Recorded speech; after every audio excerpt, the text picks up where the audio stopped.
Welcome to Yarnicon. Today is our class 5 of learning crochet for absolute beginners. तो आज की class में हम सीखेंगे कि इंक्रीज स्टिच क्या होता है और डिक्रीज़ क्या होता है। ठीक है, स्क्रीन पे आपको एक पैटर्न नज़र आ रहा होगा राउंड बॉल स्ट्रक्चर का, जिसमें जो है स्टार्ट पे हमने साइज़ को इंक्रीज़ करने के लिए जो है वो इंक्रीज स्टिच लगाया है। बॉल के साइज़ को इंक्रीज़ करने के लिए स्टार्ट वाले जो पहले 2-3 स्टेप्स हैं उनमें हमने इंक्रीज स्टिचेस किया है उसके साइज़ को इंक्रीज़ करने के लिए, और लास्ट वाले स्टेप्स में उसको बॉल को जो है वो बंद करने के लिए उसके साइज़ को कम करने के लिए एंड पे हमने क्या किया है, डिक्रीज़ स्टिचेस जो है वो यूज़ किए हैं। तो आज की क्लास में जो है वो हम सीखेंगे कि इंक्रीज़ किस तरह से करते हैं और डिक्रीज़ किस तरह से करते हैं। ठीक है, नेक्स्ट क्लासेस में जो है मैं आपको राउंड बॉल जो है इस तरह से बना के भी दिखाऊंगी जिसमें इंक्रीज़ और डिक्रीज़ स्टिचेस जो है वो यूज़ होते हैं। आज हम सिर्फ जो है वो स्टिचेस को समझेंगे कि ये बनाते किस तरह से हैं।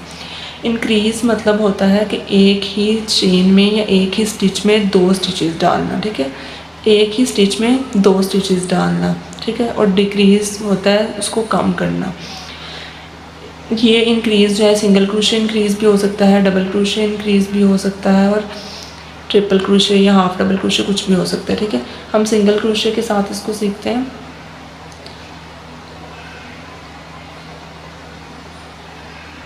सिंगल क्रोशे के साथ हम इसको सीखते हैं कि इंक्रीज़ किस तरह से करना है। मेरे पास एक चेन है, ठीक है, इसके अंदर मैंने जो है वो 2 सिंगल क्रोशे डालने हैं। ठीक है, एक, और इसी स्टिच के अंदर सेम इसी स्टिच के अंदर इसी चेन के अंदर जो है मैं दूसरा स्टिच डालूँगी लाइक दिस। ठीक है, 2 सिंगल क्रोशे जो है वो मैंने एक ही स्टिच के अंदर 2 सिंगल क्रोशे बनाए हैं। This is called increase. ठीक है, इस तरह मैं आपको आगे भी बना के दिखाती हूँ। नेक्स्ट स्टिच में भी मैं 2 स्टिचेस डालूँगी, 2 सिंगल क्रोशे डालूँगी। ठीक है, एक, और इसी स्टिच में जो है वो दूसरा सिंगल क्रोशे, ये है इंक्रीज़। ठीक है, ये हो गया इंक्रीज़। ठीक है, यानी एक स्टिच के अंदर जो है वो 2 स्टिचेस डालना, हर एक के अंदर 2-2 स्टिचेस डालना। ठीक है, इसको कहते हैं इंक्रीज़ करना। ठीक है, इंक्रीज़ करना यानी एक स्टिच के अंदर 2 स्टिचेस डालना। ठीक है, इंक्रीज़ लाइक दिस, और इसी स्टिच के अंदर दोबारा से। ठीक है, ये स्टिचेस जो है सिंगल क्रोशे भी हो सकते हैं, दो हाफ डबल क्रोशे भी हो सकते हैं, और हाफ डबल भी हो सकते हैं, और ट्रिपल भी हो सकते हैं। ठीक है, it depends on the pattern. ठीक है, नेक्स्ट जो है वो, ठीक है, इंक्रीज़ की आपको समझ आ गई कि इंक्रीज़ क्या है। एक स्टिच के अंदर जो है वो 2 स्टिचेस डालना इंक्रीज़ है, यानी उसके साइज़ को बढ़ाने के लिए हम इंक्रीज़ करते हैं।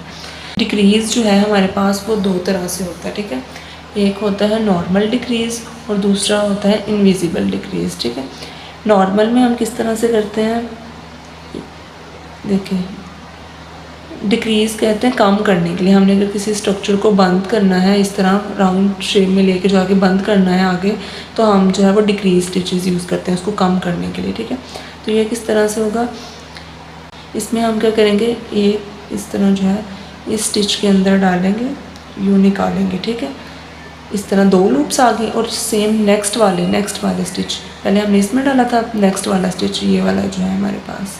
ठीक है, ये वाला स्टिच, नेक्स्ट स्टिच इसमें फिर से डालेंगे एक दफ़ा ऐसे डाला, 2 लूप्स आ गए, फिर नेक्स्ट वाले में डालेंगे, यूँ करेंगे, और 3 लूप्स आ गए। ठीक है, एक इस स्टिच में और एक उससे नेक्स्ट वाले में। ठीक है, 3 लूप्स आ गई, यार्न ओवर करेंगे और तीनों में से एक साथ इसको गुजार देंगे। ठीक है, ये था डिक्रीज़। ठीक है, नेक्स्ट देखें आगे, इसी तरह दोबारा बनाते हैं, एक इस तरह से गुजारा। ठीक है, और नेक्स्ट वाले स्टिच में से दोबारा से इसी तरह से गुजार दिया। ठीक है, 3 लूप्स आ गई हमारे पास, यार्न ओवर किया और तीनों में से एक साथ जो है वो गुजार दिया। ठीक है, ये है हमारे पास डिक्रीज़। ठीक है, इसको कहते हैं डिक्रीज़। ठीक है, कम करना, डिक्रीज़। ठीक है, एक है ये तरीका डिक्रीज़ को बनाने का। दूसरा तरीका क्या है, दूसरे में हम क्या करते हैं, जो इनविजिबल डिक्रीज़ होता है उसमें हम क्या करते हैं, ये हमारे पास जो है वो 2 यार्न होते हैं एक स्टिच के, तो हम क्या करेंगे, सिर्फ एक, ये जो पहले वाला है सिर्फ एक इसमें डालेंगे लाइक दिस। ठीक है, लाइक दिस, ठीक है। दोनों में से मैं नहीं गुजार रही, इस तरह नहीं गुजार रही, ठीक है, सिर्फ इस तरह, ठीक है, एक एक ले रही हूँ ये, ठीक है, इसमें से गुजारा। और इसी तरह अगले स्टिच के भी जो है वो पहले वाला सामने वाला एक यार्न इसको लिया, ठीक है, दोनों को लिया, यार्न ओवर किया और इन दो में से गुजार दिया, इन दो में से गुजार दिया, ठीक है, लाइक दिस, ठीक है। और फिर यार्न ओवर किया और इन दो में से गुजार दिया, दिस। एक डिक्रीज जो है ये होता है, ठीक है। दोबारा से एक दफ़ा देखें किस तरह है। हमने आगे वाले, सिर्फ आगे वाला ये जो हमारे पास होगी, आगे वाला जो ये यार्न होगा सिर्फ इसमें डालेंगे, ठीक है, लाइक दिस, यहाँ से निकाला। और बिल्कुल साथ वाले अगले स्टिच के जो है उसमें भी इस तरह आगे वाले स्टिच के अंदर से डाला और यूँ निकाल लेंगे, ठीक है, गुजारा। हमारे पास जो है वो 3 लूप्स आ गई। अब यार्न ओवर करेंगे, पहले 2 में से निकालेंगे यूँ, ठीक है, फिर से यार्न ओवर करेंगे और नेक्स्ट 2 में से निकाल देंगे, लाइक दिस, ठीक है, इस तरह से। ये हमारे पास था डिक्रीज़, इनविजिबल डिक्रीज़। आपको इंक्रीज़ की भी समझ आ गई है और डिक्रीज़ की भी। डिक्रीज़ में हमने 2 तरह से देखा, नॉर्मल डिक्रीज़ और इनविजिबल डिक्रीज़, ठीक है। स्टिच आज सीखेंगे चेन 3 पीकोट, जिसको जो है वो पाईकोट या पीकोट भी कहते हैं और इसको पीको भी कहते हैं, ठीक है, शॉर्ट फॉर्म में इसको पीको स्टिच भी कहते हैं।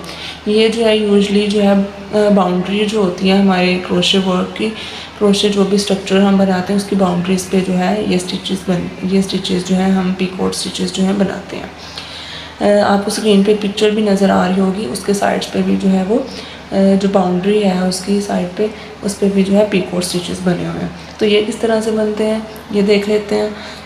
तो पीकोट स्टिच के लिए जो है हम पहले एक चेन बना लेंगे लाइक दिस, और हम क्या करेंगे, पहले स्टिच को जो है वो स्किप करेंगे, पहले स्टिच को जो है पहली चेन को, पहली चेन जो है उसको हम स्किप कर देंगे। नेक्स्ट चेन में जो है वो हम सिंगल क्रोशे बनाएंगे, ठीक है, सिंगल क्रोशे, ठीक है। अब हमने पीको बनाना है, ठीक है, पाईकोट स्टिच। इसको इस तरह से जो है वो रिप्रेजेंट करते हैं, इस तरह से इसको सिंबल की फॉर्म में इस तरह से लिखते हैं। तो ये किस तरह से बनाना है, इसलिए हम क्या करेंगे, नेक्स्ट स्टिच के अंदर जो है वो सिंगल क्रोशे बनाएंगे एक पहले, ठीक है, ये सिंगल क्रोशे बनाएंगे, ठीक है, और साथ 3 चेन्स बनाएंगे इसके ऊपर, 1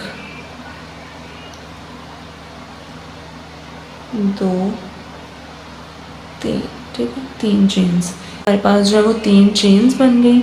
अब हमने जो सिंगल क्रोशे बनाया था उसमें जो है हम स्लिप स्टिच लगा देंगे। ये हमारे पास 2 यार्न है सिंगल क्रोशे के, ठीक है, ये सिंगल क्रोशे है, ठीक है। ये ऊपर जो है मैं आपको दिखाती हूँ, ये 3 चेन्स थी, 1 2 3, और ये हमारे पास जो हमने सिंगल क्रोशे नीचे बनाया था वो है। तो इसके दोनों यार्न में से हम ये हुक गुजारेंगे और यहाँ पे एक स्लिप नॉट लगा देंगे, इसमें से गुजारा और इस हुक को इसमें से गुजार देंगे लाइक दिस, ठीक है। तो ये हमारे पास जो है एक पाईकोट स्टिच बन गया है, ठीक है। आगे आपको बना के दिखाती हूँ। पहले हम जो है वो इसको क्लोज करने के लिए सिंगल क्रोशे बना लेंगे, ठीक है। नेक्स्ट में देखें कैसे हम पाईकोट बनाएंगे। एक दफ़ा पहले हम जो है नीचे सिंगल क्रोशे बनाएंगे, एक सिंगल क्रोशे, 3 चेन्स, ठीक है, और ये जो सिंगल क्रोशे के दोनों स्ट्रैंड्स हैं इसमें से यूँ गुजारेंगे और इसमें जो है वो स्लिप स्टिच लगा देंगे इस तरह से, ठीक है। और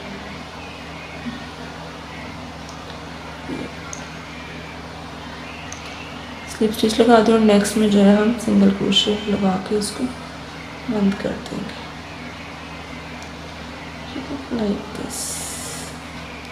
ये देखिए ये हमारे पास जो है ये पाईकोट स्टिचेस हैं, चेन 3 पाईकोट या पीको भी जिसको कहते हैं, ठीक है। इस तरह से बनेगा ये। इस तरह हम जो है वो पूरी चेन में बना लेंगे, ठीक है। नेक्स्ट में हम जो है वो चेन बनाए, सबसे पहले सिंगल क्रोशे बनाया, 3 चेन्स बनाई लाइक दिस, और बिल्कुल जो सिंगल क्रोशे के 2 स्ट्रैंड्स है उसमें हम स्लिप स्टिच लगा देंगे। ये इसमें हम स्लिप स्टिच लगा देंगे।